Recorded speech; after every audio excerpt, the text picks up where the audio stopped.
everyone, welcome back to my YouTube channel. আৰু বহুত দিনৰ মূৰত মই পুনৰ মোৰ নিজৰ চেনেলটোলৈ ঘূৰি আহিছো। খুবেই ভাল লাগি আছে আৰু চাওকচোন চাওতে মোৰ ল'ৰাটো ডাঙৰ হৈ গ'ল। বহুত দিন মানে ক'ব গ'লে বছৰেই বাগৰি গ'ল। বহুত দিন মোৰ চেনেলটোলত মই আহা নাছিলো। এবাৰ আৰু ভাবিলো যে নতুন বছৰত নতুন সিদ্ধান্ত হয়নে। এবাৰ পৰা ভাবি গৈছো যে কন্টিনিউ এই মোৰ চেনেলটোলৈ ভিডিঅ' দি গৈ থাকিম বুলি যিমানখিনি পাৰো আৰু লগতে আপোনালোকৰ আশীৰ্বাদৰো প্ৰয়োজন। আৰু চাওকচোন ইফালে কি কৰি আছে মোৰ ল'ৰাটো ডাঙৰেই হ'ল। সৰু কালৰ ভিডিঅ' কিছুমান দিয়া আছে আগত আৰু এতিয়া হ'ল অকণমান ডাঙৰ হৈছে, বেছি ডাঙৰ হোৱা নাই। স্কুল গৈ আছে বৰ্তমান। ইফালে চাওক লিখি আছে, হোমৱৰ্ক দিছে। যোৱাকালি সন্ধিয়া টাইমত কৰোৱাইছিলোঁ, মানে নকৰে, একদম নবহে, কিতাপৰ ওচৰতে নবহে, কান্দা কাটা একদম। এতিয়া ৰাতিপুৱা শুই উঠি ব্ৰাছ কৰাই দিলোঁ। ব্ৰাছ কৰাই উঠি এতিয়া গা নোধোৱাওঁ। ৰাতিপুৱা টাইমটো অকণমান ঠাণ্ডা থাকে, এতিয়া ঠাণ্ডাৰ বতৰটো, গতিকে গা ধোৱা নাই। ব্ৰাছখিনি কৰাই এতিয়া মই অকণমান হোমৱৰ্ক যিখিনি আছে যোৱাকালি স্কুলত দিয়া সেইখিনি কৰিবলৈ দিছোঁ।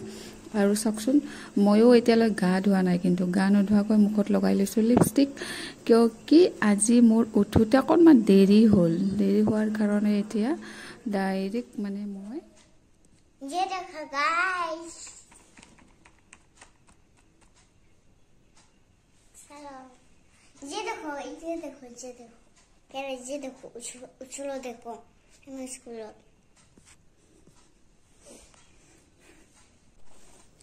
আৰু এইফালে চাওক ধনজিতক স্কুল নিবলৈ ৰেডি কৰাই আছোঁ। সেইফালে কাপোৰবোৰ ঠিক কৰি আছোঁ।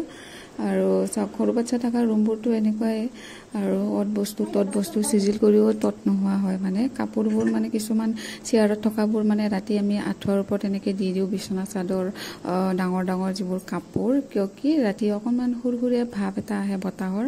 সেই গতিকে আমি ওপৰত শোৱাৰ পিছত ঠাণ্ডা কৰি পাইতো পোৱাৰ কাৰণে আমি ওপৰত এনেকৈ মানে আঁঠুৱাৰ ওপৰত কাপোৰখিনি দি দিওঁ। আঁঠুৱাখন আনি তাৰ ওপৰত কাপোৰবোৰ আৰি দিওঁ। সেইকাৰণে চেয়াৰত এতিয়া ৰাতিপুৱাৰ সময়ত কাপোৰবোৰ জমা হৈ আছে। আৰু এইফালে চাওক ধনজিতক কাপোৰ পিন্ধাবৰ কাৰণে ৰেডি কৰাই আছোঁ। এতিয়া গা ধোৱা নাই কাৰণ ঠাণ্ডাৰ বতৰ, ৰাতিপুৱা গা ধুৱাব নোৱাৰোঁ। তাক 2-3 দিন মূৰত গা ধুৱাই দিওঁ। বহুত বেমাৰ হৈ থাকে সঘনাই মোৰ ল'ৰাটো। এইকেইদিন মানে এই মাজৰ বছৰটোত বহুত মানে প্ৰব্লেমৰ সন্মুখীন কৰিবলগীয়া হৈছে আমাৰ। তাক লৈ বহুত দৌৰা দৌৰি ডক্তৰ তাত। বিশেষ একো প্ৰব্লেম নাই, খালি এটাই প্ৰব্লেম যে তাৰ অলপ ঠাণ্ডা পালে চৰ্দি কাপতকৈ হৈ যায়। সেই গতিকে মানে ডেইলি তাক গা নোধোৱাওঁ। এতিয়া 2-3 দিন মূৰত বতৰ চাই তেনেকুৱা গা ধোৱাওঁ। আৰু স্কুলৰ চাৰ্ট পিন্ধোৱাৰ আগতে তলত এটা হাইনেক পিন্ধাই দিছোঁ যাতে বতাহটো নাপায় ডাইৰেক্ট। আৰু স্কুলৰ ৰুমটো মানে তলৰ গ্ৰাউণ্ড ফ্ল'ৰত হয়, সেই গতিকে ৰুমটো অকণমান চেঁচা পৰি থাকে। আৰু এতিয়া চাওক কেনেকৈ কৰি আছে বদমাছি। মই যে ভিডিঅ' কৰি আছোঁ গম পাইছে, সেইকাৰণে কিবা কিবি কথা কৈ আছে। আৰু মোবাইল চাই থাকে প্ৰায়ভাগে, মোবাইল চাই এইবোৰ মানে হিন্দী কথা কৈ থাকে প্ৰায়ভাগ। অসমীয়াও কয়, বেছি মানে হিন্দী। আৰু মই ভাবিছিলোঁ যে মই আজি ৰাতিপুৱা গা নোধোৱাকৈ ৰেডি হোৱাৰ কাৰণটো কি, দেউতাকে শুই আছিলে, গাটো অকণমান বেয়া হৈ আছিলে। এতিয়া চাওঁ যে উঠি কৈছে যে নাই মই থ'ব যাম। যদি দেউতাকে গ'লে হয় মই নগ'লো হয়, তেতিয়া বাহী কামবোৰ যিবোৰ আছে আধা এনেকুৱা কৰি গা পা ধুই পূজা পাঠ কৰি মই আজৰি হৈ থাকিব পাৰিলোঁ হয়। কিন্তু এতিয়া মই উঠিছোঁ, মানে উঠি মুখত যে লিপষ্টিক লগোৱাৰ কাৰণে সেইটোৱে গা নোধোৱাকৈ, যে আজি ধনজিতক ভাবিছিলোঁ মই থ'ব যাম। দেউতাকে প্ৰায়ভাগ থ'ব যায়, কেতিয়াবা নগ'লে মই যাওঁ। আৰু এতিয়া যাম বুলি কৈছে, যাম বুলি কোৱাৰ কাৰণে মই ভাবিলোঁ যে ময়ো যাওঁৱেই। আৰু এফালে জোতা পিন্ধাই আছোঁ ধনজিতক, বদমাচি কৰে। মোজা পিন্ধোৱাতেও তাৰ নাটক নখৰামি বহুত নখৰা। মোজাটো কেনেকৈ হ'ব লাগিব, কি হ'ব লাগিব, ফিটিং হ'ব লাগিব, পূৰা ওপৰত উঠি থাকিব লাগিব, তেনেকুৱা প্ৰব্লেম কিছুমান দেখাই থাকে। আৰু মোজা জোতা পিন্ধাওঁতে তাৰ লগত বহুতখিনি ঝামেলা পাৰ কৰিব লাগে। আৰু চাওক কেনেকুৱা কৰি আছোঁ, এতিয়া বহি তাক জোতাখিনি পিন্ধাই আছোঁ। পিন্ধাই মেলাই এতিয়া লৈ যাম। আৰু দেউতাকে জাষ্ট উঠিছে, এনেতো ৰাতিপুৱাই উঠে, গা বেয়া থাকিলে অকণমান দেৰি হয় ন উঠোতে। আৰু এয়া চাওক আকৌ আহি গৈছে। মই কিবা কিবি কৰি আছোঁ, পানী ভৰাব গ'লোঁ সিফালে ফ্লাক্সত। পানী ভৰাব যাওঁতে টিফিন ৰেডি কৰিব গৈছোঁ। আৰু ইফালে আহি মোবাইলৰ আগত গান গাই আছে। গান গাব নাজানে, এনে আৰু কিছুমান এনে মানে মোবাইলত শুনি এইবোৰ উল্টা পুল্টা কিছুমান কৈ থাকে। আৰু এয়া চাওক যাবৰ কাৰণে ৰেডি এইফালে গাড়ীখন নিনিয়ে আজি দেউতাকে তো বগলে কেতিয়াবা গাড়ীখন লৈ যায় আজি অকণমান বতৰ এনেকুৱা ঠিক ঠাকে আছে গতিকে স্কুটিতে যাব পাৰিব বুলি এইফালে ওলালোঁ ধনজিতক লৈ ময়ো যাম আজি এনেতো দেউতাকেই যায় প্ৰায় আজি লগতে ময়ো যাম বুলি ভাবিলোঁ ঠাণ্ডা আছে অকণমান ৰ'দ ওলোৱাই নাই আজি বতৰ হেমেকা স্কুটিত গ'লে আগত নিলে মানে বতাহটো ডাইৰেক্ট পায় মুখত আৰু মই যাম মাজত বহুৱাই লৈ যাম আৰু এইফালে হাতী আহিছিলে হাতী আহি থাকে প্ৰায় হাতীটো মানে কি আহি থাকে এইকেইদিন কি হৈছে আহি থাকে এই হাতীটোৰ বোলে বয়স 130 বছৰ হৈছে আৰু বনত মানে চিকাৰ কৰিছে 23টা শুনামতে আগতে খোৱা বস্তু দিছিলোঁ বিহুত দিলোঁ কিবা কিবি কবি ছবি এনেকৈ আহিলে দিওঁ আৰু আহিলে এতিয়া চিনি পায় জেগাখিনি গতিকে অকণমান ৰখিছে মোক দেখা পায় এয়া চাওক এতিয়া যাব ওলাইছোঁ ধনজিতক লৈ টুপিটো অনা নহ'ল মানে আজি বহুত খৰধৰ হৈ গ'ল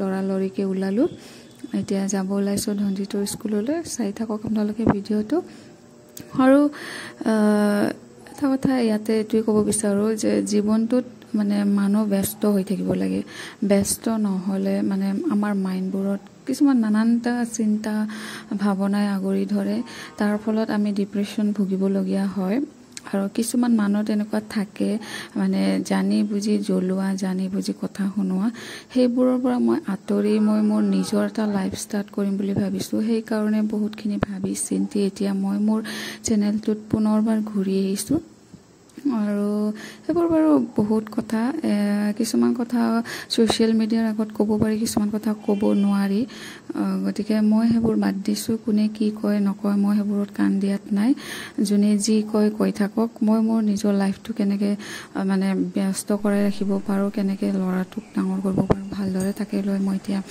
আশা এতিয়া চাওক আহিলোঁ স্কুলৰ পৰা থৈ আহি দেউতাকে বোলে মেগী খায় 2 পেকেট মেগী লৈ আহিছোঁ বোলে পিঁয়াজ জলকীয়া দি ভাজি দিব লাগিব ডাইৰেক্ট বইল কৰি দিলে খাই ভাল নাপায় পিঁয়াজ আৰু জলকীয়াত তেল অকণমান দি এনেকৈ ভাজি মেগীখিনি দিলে খাই ভাল পায় আৰু চাই থাকিব মোৰ ভিডিঅ'টো আৰু এইফালে হৈ গৈছে মেগী ৰেডি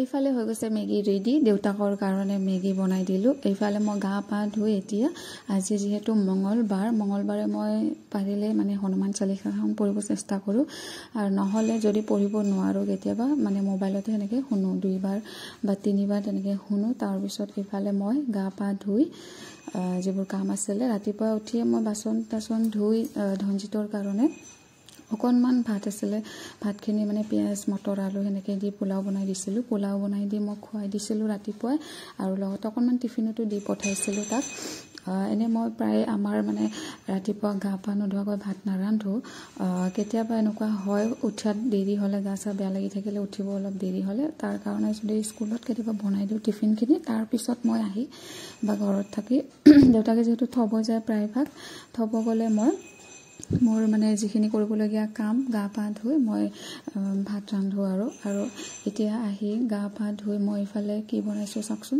লাল চাহ বনাইছোঁ আকৌ মোৰ কাৰণে ইফালে আটা অকণমান বাতিত লৈছোঁ বাতিত লৈ তাতে নিমখ আৰু চেনি দি দিছোঁ চেনি দি এতিয়া মানে তেলত ইফালে চাহ ইফালে মই সৰু পকৰি চিষ্টেমত বনাইছোঁ চাহৰ লগত খুব খাই ভাল লাগে আৰু এইফালে চাওক মই ধুনীয়াকৈ বহি লৈছোঁ ৰঙা চাহ হাতত আৰু এইফালে আটাৰে মালপোৱা বনাই লৈছোঁ আৰু ছাইডত মোবাইলটো আছে অকণমান গান শুনি আছোঁ এতিয়া ৰাতিপুৱাৰ সময়খিনি কেতিয়াবা মই এনেকৈ কৰোঁ অকলে থাকিলে লগত কেতিয়াবা কিবা এটা বনাই চাহৰ কাপ বনাই লওঁ চাহ এক কাপ লৈ এনেকৈ অকলে খাওঁ আৰু নিজকে অকণমান সময় টাইম দিব পালে ভাল লাগে ন সদায়তো তেনেকৈ টাইম নাপাওঁ কেতিয়াবা মাজে সময় মই এনেকৈ বহি খাওঁ আৰু ভাল লাগে কিবা এটা ভাল লাগে এইফালে খিৰিকী চাইডেদি অকণমান পোহৰ এটা আহি আছে ভাল লাগি আছে মাটিতে বহি লৈছোঁ মই আৰু ভাল লাগিছে কিবা এটা ভাল লাগিছে আৰু আপোনালোকে কেনেকুৱা পালে আজিৰ ভিডিঅ'টো চাই জনাবলৈ নাপাহৰিব ভাল হওক বেয়া হওক আপোনালোকে কমেণ্ট এটা কৰি জনাব